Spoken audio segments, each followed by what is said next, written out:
In the 36th year of Asa's reign, Baasha, king of Israel, went up against Judah, and fortified Ramah to prevent anyone from leaving or entering the territory of Asa, king of Judah.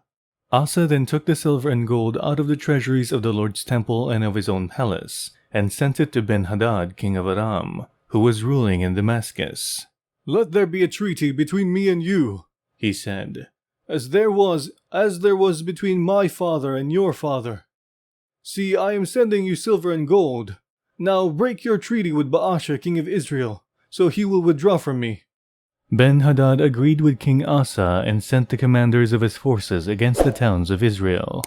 They conquered Ijon, Dan, Abel Maim, and all the store cities of Naphtali. When Baasha heard this, he stopped building Ramah and abandoned his work.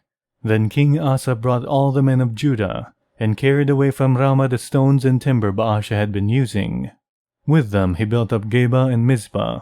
"Because you relied on the king of Aram, and not on the Lord your God, the army of the king of Aram has escaped from your hand.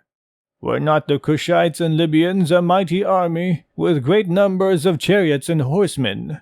Yet when you relied on the Lord, he delivered them into your hand. For the eyes of the Lord range throughout the earth, to strengthen those whose hearts are fully committed to him. You have done a foolish thing, and from now on you will be at war." Asa was angry with the seer because of this. He was so enraged that he put him in prison. At the same time, Asa brutally oppressed some of the people.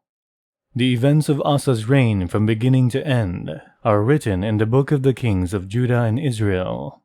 In the 39th year of his reign, Asa was afflicted with a disease in his feet.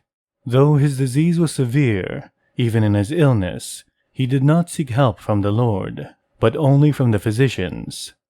Then in the 41st year of his reign, Asa died and rested with his ancestors.